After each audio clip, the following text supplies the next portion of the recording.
On a cold October morning in 1998, in Clay County, Iowa, a 76-year-old farm widow named Martha Whitaker picked up the telephone in her kitchen and called each of her 4 children. She sat at the same oak table where she had served Sunday dinners for nearly 50 years. The table was scratched, stained with coffee rings, and worn smooth where her late husband, Earl, used to rest his elbows after long days in the fields. Outside the window stood the Whitaker family barn, red paint faded by sun and winter, one door hanging a little crooked, the roof patched in 3 different colors of tin. Beyond that barn stretched 280 acres of corn ground, pasture, creek bottom, and timber that had belonged to the Whitaker family for 3 generations. But that morning, Martha told each of her children the same thing. "I lost everything. The farm is gone. I don't have anywhere to stay." Then she waited. Not for money, not for advice, not for legal help. She waited to hear which one of her children would ask the only question that mattered. "Where are you, Mama?" 3 of them never asked. Only one did. And by the time the truth came out 6 weeks later, the whole family would understand that Martha Whitaker had not lost the farm at all. She had only let her children believe she had, long enough to find out who loved her when there was nothing left to inherit. The Whitaker farm sat 5 miles outside the little town of Hartwell, Iowa, just past the grain elevator and the old Lutheran church. Anyone in Clay County could point you to it. "Take County Road 14 until the blacktop turns rough," they would say. "When you see the red barn with the crooked weather vane, that's Whitaker ground." The place had never been fancy. It was not one of those large operations with brand new green tractors lined up like showroom pieces. The fences leaned. The machine shed smelled like dust, diesel, and mice. The farmhouse still had storm windows, a wood stove in the back room, and a porch that creaked in 3 different places. But Earl Whitaker had loved that land like it was part of his body. He bought his first 40 acres from his father in 1952. Then he and Martha added another 80, then another 100, then the creek pasture from a neighbor who had no sons to take it over. They never got rich. They never tried to look rich. They drove old trucks, patched old equipment, planted straight rows, paid their notes early, and never borrowed money unless they had already figured out how to pay it back. By the time Earl died in 1989, the Whitaker farm was something rare in that part of Iowa. It was paid for, not almost paid for, not refinanced, paid for. No banknote, no equipment lien, no second mortgage hidden in a filing cabinet. Just land, clean title, and a widow who knew exactly what it had cost. Martha had been 21 when she married Earl. By the time she was 76, her hands had the shape of that farm in them. Her fingers were bent from years of snapping beans, carrying buckets, mending shirts, and gripping cold steel gates in January wind. She was not helpless, but she was getting old. And that was what worried her. Not the aching hip, not the bad knee, not even the lonely nights after Earl was gone. What worried Martha was the question every old farmer eventually has to face. Who gets the land when I'm gone? And more importantly, will they keep it because they love it, or sell it because they never did? Martha and Earl had raised 4 children in that farmhouse. The oldest was Harold. Harold Whitaker was 52, a real estate broker in Des Moines. He wore polished boots that had never touched manure and carried a leather folder everywhere. He talked about land the way other people talked about stocks. To Harold, the Whitaker farm was not home. It was acreage. The second child was Linda.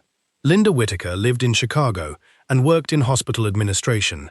She was organized, educated, and always slightly embarrassed by the way her mother still lived. Linda loved clean kitchens, quiet neighborhoods, and things that could be managed on a schedule. Whenever she visited the farm, she looked around as if she were inspecting damage. "Mama, you really should modernize this place," she would say. Or, "You can't keep living like it's 1955. Martha never argued. She would just pour more coffee. The third child was Raymond. Raymond was 46 and sold farm equipment across 3 counties. He was charming when he wanted something and hard to find when somebody needed him. He had borrowed money from Martha more times than anyone could count. $800 for tires, $2,000 for a business idea, $5,000 after a divorce. He always said, "I'll pay you back when things settle down." Things never settled down. Then there was Sarah, the youngest. Sarah Whitaker Hayes was 39. She lived 20 minutes away, in a small white house near Hartwell, with her husband Tom and their 2 children. She worked part-time as a nurse at the county clinic. Tom repaired tractors and combines in a 2-bay shop behind their house. Sarah did not have Harold's money, Linda's polish, or Raymond's big talk. But every winter, she brought Martha soup. Every spring, she helped clean the flower beds around the porch. Every Sunday, she called after church. And when Martha said, "Don't fuss over me," Sarah always answered, "That's what daughters are for." Martha noticed, old mothers always do. The trouble began on Thanksgiving Day, in 1997, almost a year before Martha made those phone calls. The house smelled of turkey, sage dressing, apple pie, and wood smoke. Martha had been cooking since 5 that morning. Sarah came early to help. Linda arrived with a store-bought salad and a comment about the wallpaper. Raymond arrived late and hungry. Harold arrived last, carrying a rolled-up map under his arm. Martha saw the map and felt something tighten in her chest. Dinner was polite at first. The grandchildren ate too many rolls. Raymond told a story about a farmer who bought a combine he could not afford. Linda talked about Chicago traffic. Harold waited until dessert. Then he unrolled the map across Martha's kitchen table. It was a county plat map. The Whitaker farm was outlined in red marker. Harold tapped the section near the highway with his finger. "Mama," he said, "do you know what this corner is worth now?" Martha looked at the map but said nothing. Harold continued. "A developer out of Omaha has been buying land along rural corridors. 5-acre lots, country homes. People from the city want space now. This ground could bring more money than corn ever will." Sarah stopped cutting pie. Linda leaned forward. "Honestly, Mama, Harold may be right. You're alone here. This place is too much for one person." Raymond said, "Wouldn't hurt to hear the number." Martha wiped her hands on her apron. "Your father didn't work 40 years, so this place could become driveways and mailboxes," she said. Harold sighed like he was speaking to a child. "Daddy is gone, Mama, and sentiment doesn't pay taxes." The room went quiet. Sarah looked at him sharply. But Martha just folded the edge of her napkin once, then twice.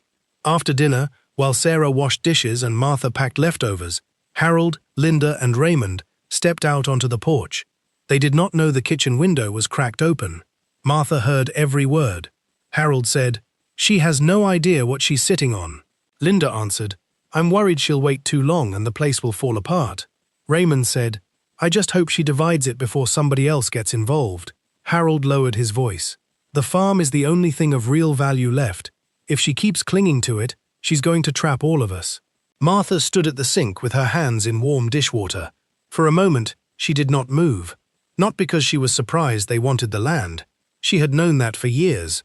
What hurt was hearing them talk as if she were already gone, as if their mother was only the locked door between them and the inheritance. Behind her, Sarah was drying plates. She had not heard the porch conversation. She only touched Martha's arm and said, "Mama, sit down. I'll finish." That was the first time Martha thought about testing them, not to punish them, to know the truth before it was too late. In early September 1998, Martha drove into Hartwell in Earl's old blue Ford pickup. The truck had 214,000 miles on it, a cracked dashboard, and a heater that only worked when it felt like it. Earl had bought it used in 1978 and always said, "A truck doesn't owe you anything if it starts in the cold."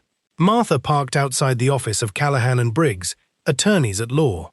Mr. Callahan was 81, thin as fence wire, and still wore a tie every day.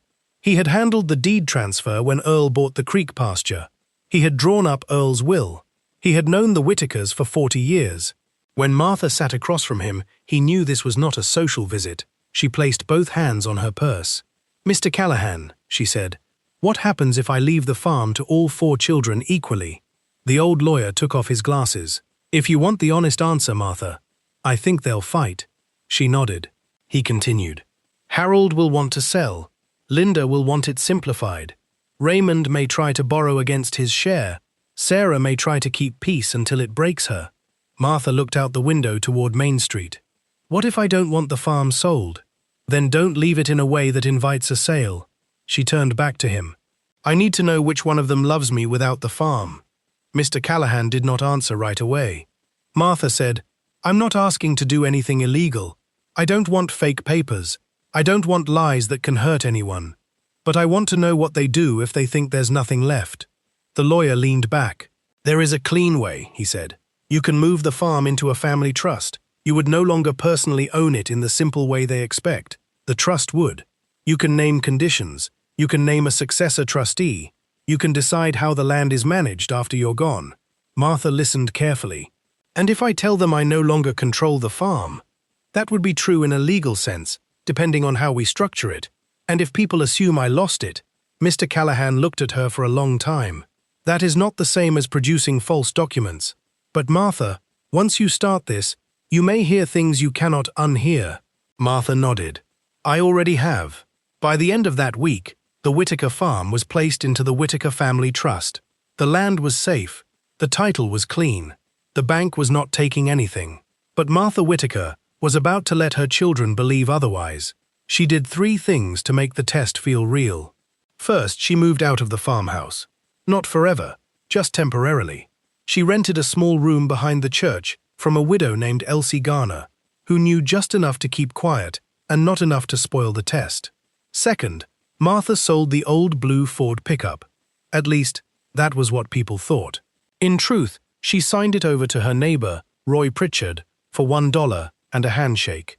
Roy parked it in his machine shed and promised not to say a word. Third, Martha went to the bank on a Friday morning wearing her oldest coat. It was brown wool, shiny at the elbows, with one missing button. Her boots were muddy. Her hair was pinned up badly. She looked exactly like what people expected a ruined old farm widow to look like. She walked into Hartwell County Bank and asked to speak to the manager. By noon, 3 people had seen her there.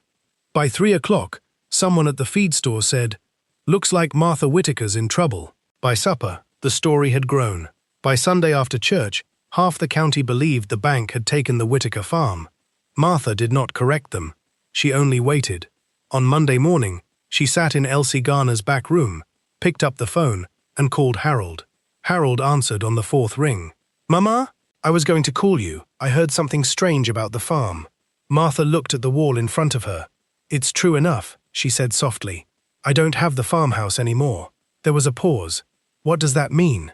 "It means I need somewhere to stay for a little while." Harold exhaled. "Mama, you can't just spring that on me." "I know. We're having work done on the guest room." Martha knew Harold's guest room had not changed in 10 years, he continued.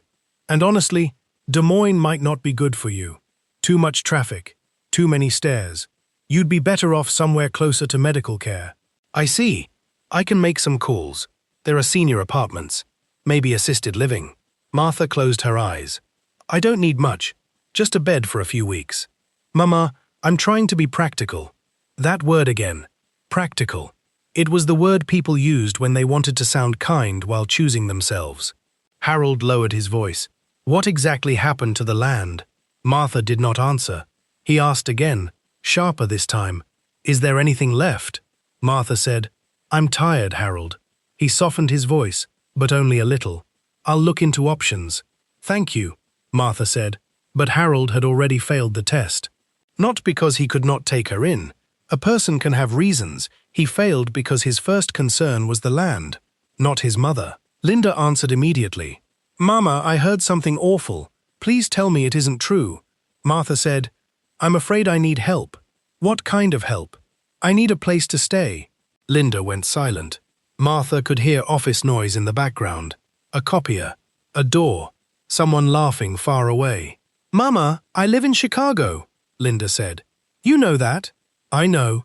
My apartment is not set up for this." "This?" For an elderly parent suddenly moving in. Martha looked down at her hands. "I wouldn't be much trouble," Linda sighed. "That's not fair." "You can't say that. Of course you'd be trouble, Mama. Not because you mean to be, but because care is complicated." Martha did not argue. Linda continued. "I can send you money for a hotel for a few nights."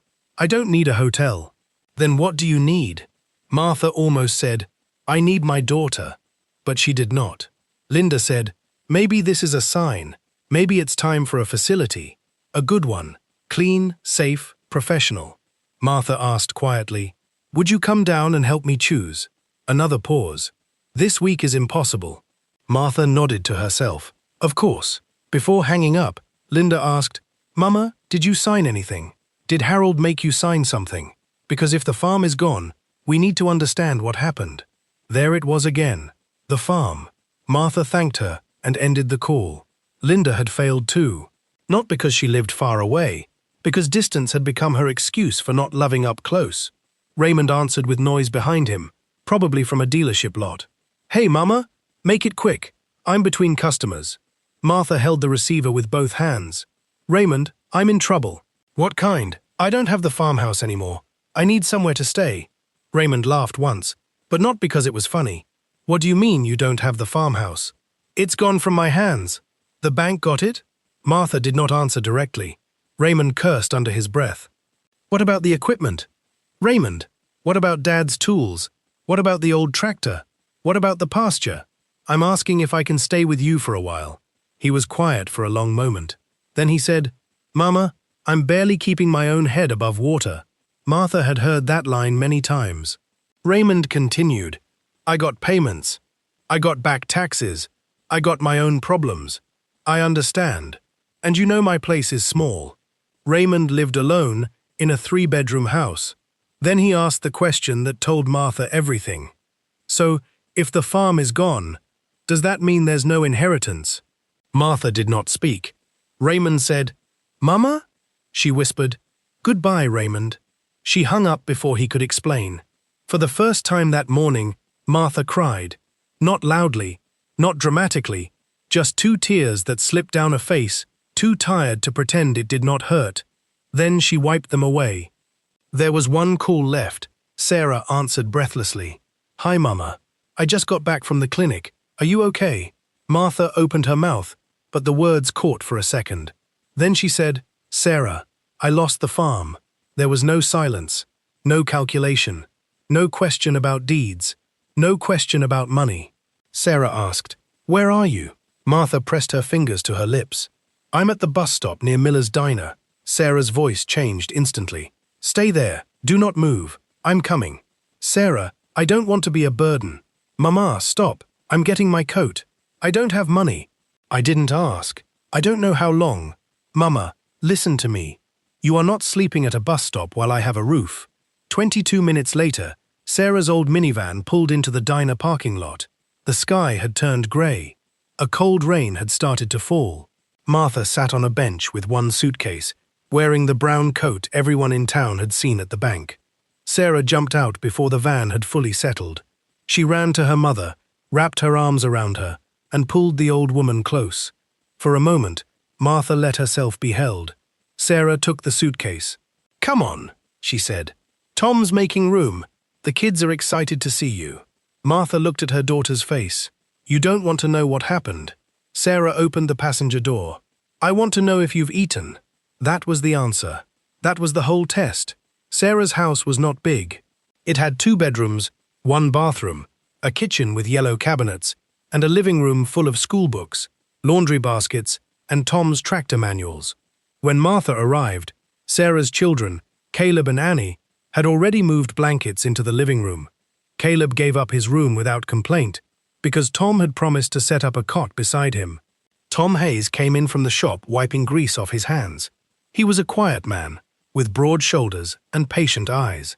Martha, he said, you're home here as long as you need. Martha looked around at the small house. I don't want to crowd you. Tom smiled. Families are supposed to crowd each other sometimes. That first night, Sarah heated chicken soup and made cornbread. Martha ate slowly. She had not realized how tired she was. After dinner, Sarah sorted Martha's pills on the counter. Tom carried her suitcase to the bedroom. Annie put a folded quilt at the foot of the bed. No one asked what she still owned. No one asked what would happen to the land. No one mentioned inheritance. The next morning, Sarah drove Martha to the clinic for her hip. 2 days later, Tom fixed the loose hinge on Martha's old rocking chair. That weekend, the children helped Martha write letters to church friends. Sarah was not perfect. Some nights she looked exhausted. Some mornings she counted cash carefully before buying groceries. Once, Martha heard Sarah whisper to Tom that they might have to delay replacing the water heater. Martha lay awake, feeling guilty. Then she heard Tom say, "We'll manage." And Sarah answered, "She's my mother. If she really has nothing, then she still has us." Martha turned her face into the pillow. That sentence stayed with her. If she really has nothing, then she still has us. Not the farm, not the account, not the deed. Us. While Sarah was making room for Martha, the other 3 children were making calls. Harold called the county recorder's office. He asked if any recent documents had been filed on the Whitaker property. The clerk told him there had been a transfer into something called the Whitaker Family Trust. Harold did not like the sound of that.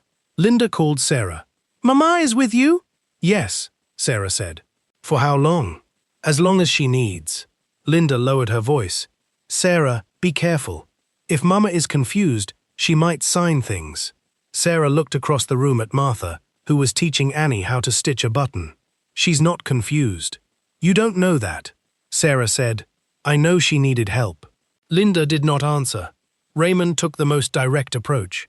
One afternoon, he drove out to the old farmhouse. The driveway was empty. The curtains were drawn. The barn doors were shut with a new chain and lock. Raymond walked around back, muttering to himself. He had come for Earl's tools. At least, that was what he told himself. The truth was, he wanted to see what was left before anyone else did. He pulled on the barn door. Locked. On the chain hung a metal tag, "Property of Whitaker Farm Trust." Raymond stared at it. Then he saw old Roy Pritchard across the fence, standing beside his pickup. Roy said, "You looking for something?" Raymond forced a smile. "Just checking on Mama's place." Roy looked at the lock. Looks checked. Raymond's face hardened. "Did she lose it or not?" Roy spat into the gravel. "That sounds like a question for your mother." The next day, Raymond called Harold. Something was wrong. The farm was not gone the way they thought, and that frightened them more than losing it, because it meant Martha knew exactly what she was doing. 3 weeks after Sarah took Martha home, Martha asked her daughter to drive her out to the farm. It was late afternoon. The fields had already been harvested, leaving golden stubble under a pale sky. Geese flew low over the creek bottom. The old barn stood exactly where it always had, stubborn against the wind. Sarah parked near the machine shed. "Mama," she said carefully, "are you sure you want to be here?" Martha nodded. "I need to see something." They walked slowly to the barn. Martha leaned on her cane. Sarah stayed beside her, but did not rush her. At the door, Martha reached into her coat pocket and pulled out a key. Sarah blinked. "I thought," Martha looked at her, "you thought I lost everything." Sarah did not know what to say. Martha placed the key in her palm. "Open it." Sarah unlocked the chain and pushed the barn door aside. The familiar smell rolled out. Hay dust, old wood, cold iron, and a little motor oil that had soaked into the floor over 40 years. Inside, everything was still there. Earl's workbench, the seed signs, the old farmall that no one had started in 2 years, the coffee can full of bolts, the wooden ladder Harold had fallen from when he was 12, the porch swing Earl never got around to fixing. Sarah turned slowly. "Mama, what is going on?" Martha walked to the workbench and picked up a worn black notebook. "This was your father's." Sarah took it carefully. Earl's handwriting filled the pages. Notes about weather, planting dates, repair costs, yields, calves born in spring, little reminders. Then Sarah found a page near the back. It was dated 3 months before Earl died. The words were simple. "Don't leave the land to the one who wants it most. Leave it to the one who will love it longest." Sarah's eyes filled. Martha watched her. "Your father knew," she said. "He knew land can bring out the worst in people." Sarah closed the notebook. "Did you really lose the farm?" Martha answered quietly. "No." Sarah took a step back. Martha continued, "But I needed to know who would come if I had." Sarah looked hurt at first, then confused, then sad. "You tested us." "I tested the truth," Martha said. Sarah looked down at the key in her hand. "And the others?" Martha's face softened. "They answered too." Martha waited until the 6th Sunday. Then she called all 4 children and told them to come to the farmhouse at 3 o'clock. She did not explain. Harold arrived first, wearing a wool coat and carrying his leather folder. Linda arrived next in a rental car, her mouth tight, her eyes searching the property as if looking for signs of legal danger. Raymond came last, slamming his truck door harder than necessary. Sarah arrived with Martha, carrying a pot of soup, because that was what Sarah did. Even when she was worried, she brought food. Inside the farmhouse, the kitchen looked exactly as it had on Thanksgiving. Same oak table, same yellow curtains, same clock above the stove. But this time, Mr. Callahan sat at the table, with a yellow envelope in front of him. Harold looked at the lawyer. "What's this?" Martha removed her coat slowly and sat at the head of the table. Her hands did not shake. Linda said, "Mama, is this about the trust?" Raymond's eyes snapped toward her. "You knew about that?" "I made calls," Linda said. Harold sat down. "Mama, we need clarity." Martha looked at him. "Yes," she said. "That is why you're here." Mr. Callahan opened his briefcase and removed several documents. Harold leaned forward.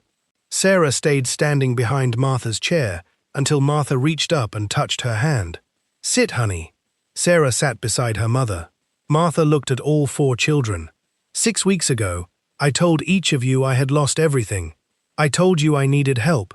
I told you I had nowhere to stay." Raymond shifted in his chair. Harold's jaw tightened.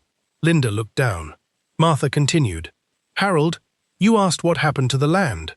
Harold opened his mouth. She raised one hand. "Linda, you offered me a facility, but not your home." Linda's face reddened. "Raymond, you asked if there was still an inheritance." Raymond stared at the table. Then Martha turned to Sarah. Sarah asked where I was. No one spoke. The refrigerator hummed in the corner. A truck passed outside on the county road. Then Mr. Callahan took off his glasses. "For the record," he said, "Martha Whitaker did not lose the farm.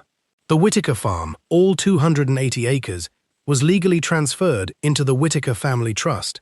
There is no foreclosure. There is no bank seizure. There is no outstanding mortgage." Raymond's head came up. "So you lied?" Martha looked at him with tired eyes. "I told you I no longer held the farm the way I once did." "That was true. I let you believe the rest because I wanted to know what mattered to you first." Harold stood. "That is manipulation." Martha's voice stayed calm. "No, Harold. Manipulation is pressing your mother to sell land while pretending you're worried about her safety." Harold sat back down. Linda whispered, "Mama." Martha looked at her. "I am old, Linda. I am not foolish." Mr. Callahan unfolded the document. "This is the final directive of the Whitaker Family Trust, signed and witnessed 6 weeks ago." Raymond muttered, "Of course it is." Mr. Callahan ignored him. "The farmhouse, primary acreage, barn, machine shed, creek pasture, and all associated mineral, water, and agricultural rights shall remain under the Whitaker Family Trust. Upon Martha Whitaker's death, management authority shall pass to the named successor trustee." Harold's face had gone pale. Linda gripped her purse. Raymond said, "Just say the name." Martha turned toward him. "That was always your trouble, Raymond. You wanted the ending before you understood the story." Mr. Callahan continued, "The named successor trustee is Sarah Whitaker Hayes." Sarah froze. "Mama, no!" Mr. Callahan kept reading.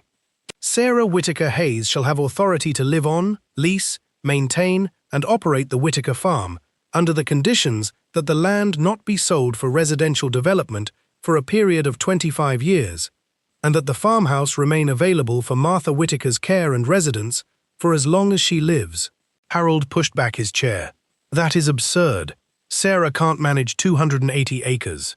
Sarah said quietly, "I never asked for it." Martha turned to Harold. "That is why she can be trusted with it." Raymond slammed his palm on the table. "I'm your son too."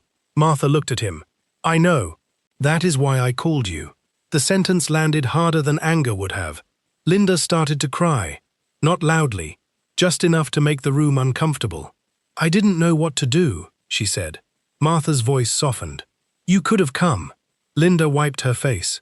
"I was scared." "So was I," Martha said. "I was 76 years old, sitting at a bus stop with one suitcase. Sarah came scared too." Linda had no answer. Harold pointed at the documents. "This will split the family." Martha looked around the table. "No, Harold. The split was already here. The papers only showed where." Mr. Callahan removed 4 smaller envelopes from his briefcase. Martha had written each child's name by hand. Harold, Linda, Raymond, Sarah. She pushed the first three across the table. Harold opened his. Inside was a letter and a check. Not a large check. Enough to settle a few things, but not enough to feel like victory. Linda opened hers and found the same. Raymond opened his quickly, saw the amount, and laughed bitterly. "This is it?" Martha nodded. "That is money, not legacy." Raymond's face darkened.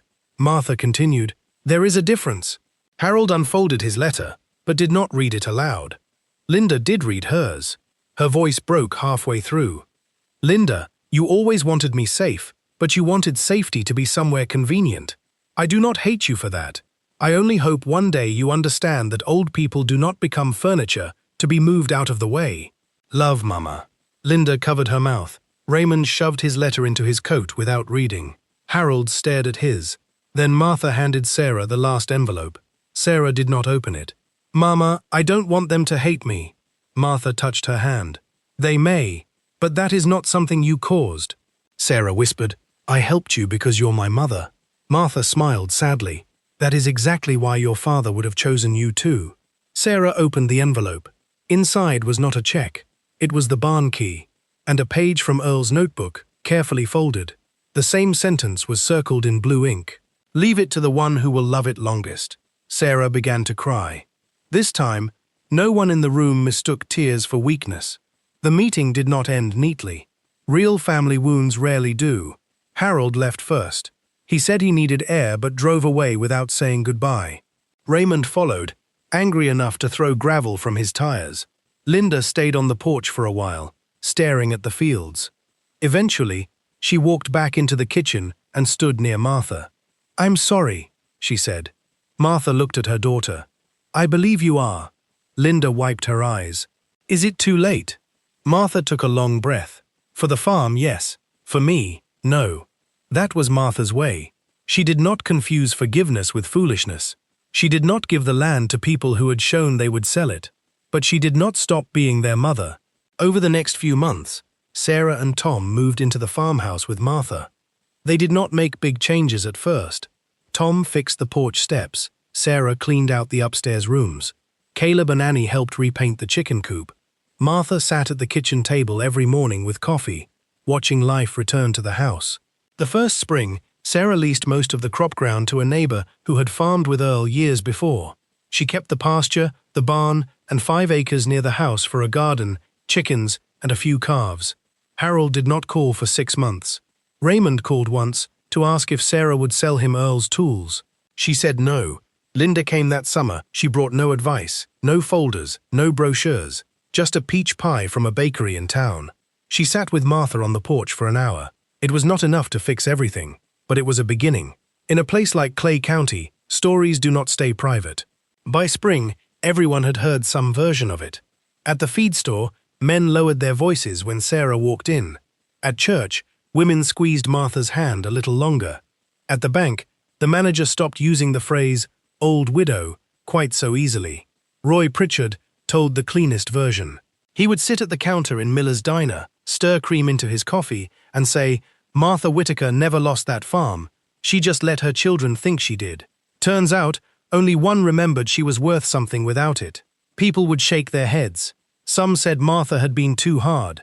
Others said she had done what every old parent secretly wished they had the courage to do. But no one could deny the result. The farm stayed whole, the farmhouse stayed warm, and Martha Whitaker did not spend her last years wondering whether she had left Earl's land in the wrong hands. Martha lived 5 more years. Not in a facility, not in a guest room where she felt temporary.